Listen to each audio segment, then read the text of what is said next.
ഇന്ത്യക്കാരെ കയ്യിൽ വിലങ്ങും കാലിൽ ചങ്ങലയുമിട്ട നാടുകടത്തിയ സംഭവത്തിൽ വൻ പ്രതിഷേധവുമായി പ്രതിപക്ഷ പാർട്ടികൾ. പാർലമെന്റിനകത്തും കോൺഗ്രസ് ഉൾപ്പെടെയുള്ള കക്ഷികളുടെ നേതൃത്വത്തിൽ പ്രതിഷേധം നടന്നു. വിഷയം ചർച്ച ചെയ്യണമെന്നാവശ്യപ്പെട്ട് കോൺഗ്രസും MP മാണിക്യം ടാഗോറും അടിയന്തര പ്രമേയ നോട്ടീസ് അവതരിപ്പിച്ചു.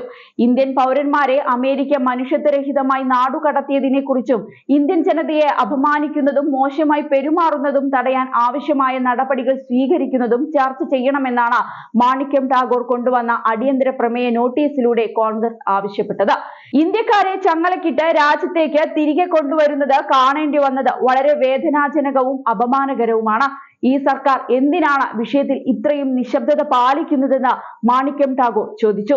ഇന്ത്യൻ പൗരന്മാരെ അമേരിക്ക നാടുകടത്തുന്നത് ചർച്ച ചെയ്യാൻ ആം ആദ്മി പാർട്ടി MP സഞ്ജയ് സിംഗ് രാജ്യസഭയിൽ റൂൾ 267 പ്രകാരം ബിസിനസ് സസ്പെൻഷൻ നോട്ടീസും നൽകി. വിഷയത്തിൽ വയനാട് MP പ്രിയങ്ക ഗാന്ധിയും സർക്കാരിനെ രൂക്ഷമായ ഭാഷയിൽ വിമർശിച്ചു. പ്രധാനമന്ത്രി മോദിയും ട്രംപും തമ്മിലുള്ള സൗഹൃദത്തെക്കുറിച്ച് ഇവിടെ ധാരാളം ചർച്ചകൾ നടന്നിരുന്നു. ഇന്ത്യക്കാരെ തിരികെ കൊണ്ടുവരാൻ നമുക്ക് നമ്മുടെ വിമാനം അയക്കാൻ കഴിയുമായിരുന്നില്ലേ? പ്രധാനമന്ത്രി ഇതിനെല്ലാം ഉത്തരം നൽകണമെന്നാണ് പ്രിയങ്ക ഗാന്ധി ആവശ്യപ്പെട്ടിരിക്കുന്നത്. അമേരിക്കയിൽ നിന്നുള്ള നാടുകടത്തൽ അത്യന്തം നിർഭാഗ്യകരമാണെന്ന് AICC ജനറൽ സെക്രട്ടറിയും ആലപ്പുഴ MP-യുമായ KC വേണുഗോപാലും അഭിപ്രായപ്പെട്ടു. അമേരിക്കൻ സൈനിക വിമാനത്തിൽ വിലങ്ങുവെച്ച് ഇന്ത്യൻ പൗരന്മാരെ കൊണ്ടിറക്കുന്ന കാഴ്ച ഇന്ത്യക്ക് അപമാനകരമാണ്. കൊളംബിയ പോലുള്ള രാജ്യങ്ങൾ ഈ നടപടിക്കെതിരെ ശക്തമായ നിലപാടെടുത്തിരുന്നു. എന്നാൽ ഇന്ത്യ രാജ്യത്തിന് തന്നെ അപമാനകരമായ ഇത്തരം പ്രവണതകൾ അമേരിക്കയുമായുള്ള ഇന്ത്യയുടെ നയതന്ത്ര ബന്ധങ്ങൾ ഉപയോഗിച്ച് ഒഴിവാക്കാൻ കഴിയാതിരുന്നത് വിദേശകാര്യ മന്ത്രാലയത്തിന്റെ നയതന്ത്ര പരാജയമാണെന്നും അദ്ദേഹം പറഞ്ഞു. സഭയിൽ ഇത് സംബന്ധിച്ച് അടിയന്തര പ്രമേയം ഞങ്ങൾ അവതരിപ്പിച്ചു. ഇതുമായി ബന്ധപ്പെട്ട് ഇന്ത്യ നടത്തിയ നയതന്ത്ര ചർച്ചകൾ എന്താണെന്ന് അറിയാൻ താല്പര്യമുണ്ട്. നാടുകടത്തുന്നവരുടെ ലിസ്റ്റിൽ 18,000 ഇന്ത്യക്കാരുണ്ടെന്നാണ് അറിയുന്നത്.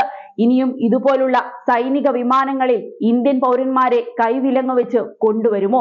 അത് അറിയേണ്ടതുണ്ട്. കുടിയേറ്റക്കാർ എങ്ങനെയുണ്ടായെന്ന് നമുക്കറിയാം.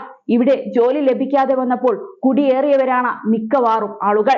ഇപ്പോൾ അമേരിക്കയിൽ നിന്ന് കുടിയൊഴിപ്പിക്കപ്പെടുന്നവരിൽ ക്രിമിനലുകൾ ഉണ്ടെങ്കിൽ അത് പ്രത്യേകം പരിശോധിക്കേണ്ടതുണ്ട്. എന്നാൽ ഈ കൂട്ടത്തിൽ നിരപരാധികളായ നിരവധി പേരുണ്ടെന്ന് നമുക്കറിയാം. കേന്ദ്ര സർക്കാരിന് ഈ വിഷയത്തിൽ വ്യക്തമായ ഒരു നിലപാടില്ല എന്നാണ് മനസ്സിലാക്കാനാകുന്നത്. പാർലമെന്റിൽ ഇത് സംബന്ധിച്ച ചർച്ച വേണമെന്നാണ് ഞങ്ങളുടെ ആവശ്യം. അമേരിക്ക പറയുന്നതെല്ലാം അതേ രീതിയിൽ നടപ്പിലാക്കാമെന്ന് ഇന്ത്യ തീരുമാനിച്ചാൽ അത് രാജ്യത്തിന് തന്നെ അപമാനകരമാണ്. ഈ വിഷയത്തിൽ സർക്കാർ ഉത്തരവാദിത്ത ബോധത്തോടെ ഇടപെടുന്നില്ല. എന്താണ് ചെയ്യാൻ ഉദ്ദേശിക്കുന്നതെന്ന് ജനങ്ങളോടും പാർലമെന്റിലും പറയേണ്ട ബാധ്യത സർക്കാരിനുണ്ടെന്നും KC വേണുഗോപാൽ പറഞ്ഞു. അമേരിക്കയിൽ നിന്നുള്ള സൈനിക വിമാനം ഡൽഹിയിൽ ഇറക്കാതെ അമൃത്സറിൽ ഇറക്കിയതിലും വിമർശനം ശക്തമാണ്. പഞ്ചാബിൽ നിന്നുള്ളതിനേക്കാൾ ഗുജറാത്ത് ഉൾപ്പെടെയുള്ള മറ്റ് സംസ്ഥാനങ്ങളിൽ നിന്നുള്ളവരാണ് കൂടുതൽ നാടുകടത്തപ്പെട്ടത്. പഞ്ചാബ് അന്താരാഷ്ട്ര വിമാന സർവീസുകൾ ആവശ്യപ്പെടുമ്പോൾ പഞ്ചാബിന്റെ സാമ്പത്തിക ആനുകൂല്യങ്ങൾ നിഷേധിക്കാൻ ഡൽഹി വിമാനത്താവളങ്ങൾക്ക് മാത്രമേ അനുമതി നൽകൂ. എന്നാൽ അപകീർത്തികരമായ ഒരു കാര്യം നടന്നപ്പോൾ പഞ്ചാബിൽ വിമാനം ഇറക്കിയത് എന്തുകൊണ്ടാണെന്നും ജലന്ധറിൽ നിന്നുള്ള കോൺഗ്രസ് MLA പർഗത് സിംഗ് ചോദിച്ചു. കഴിഞ്ഞ ദിവസമാണ് അനധികൃത ഇന്ത്യൻ കുടിയേറ്റക്കാരുമായുള്ള അമേരിക്കൻ സൈനിക വിമാനം അമൃത്സറിൽ എത്തിയത്. 108 യാത്രക്കാരാണ് വിമാനത്തിൽ ഉണ്ടായിരുന്നത്. ഇതിൽ 19 പേർ സ്ത്രീകളും 13 പേർ പ്രായപൂർത്തിയാകാത്തവരുമാണ്. 4 വയസ്സുള്ള ഒരു കുട്ടിയും ഇതിൽ ഉൾപ്പെടുന്നു. ഹരിയാന, ഗുജറാത്ത് എന്നിവിടങ്ങളിൽ നിന്നുള്ള 33 പേർ വീതവും പഞ്ചാബിൽ നിന്നുള്ള 30 പേർ, മഹാരാഷ്ട്ര, ഉത്തർപ്രദേശ് എന്നിവിടങ്ങളിൽ നിന്നുള്ള 3 പേർ, ഛത്തീസ്ഗഡിൽ നിന്നുള്ള 2 പേർ എന്നിവരാണ് വിമാനത്തിൽ ഉണ്ടായിരുന്നത്.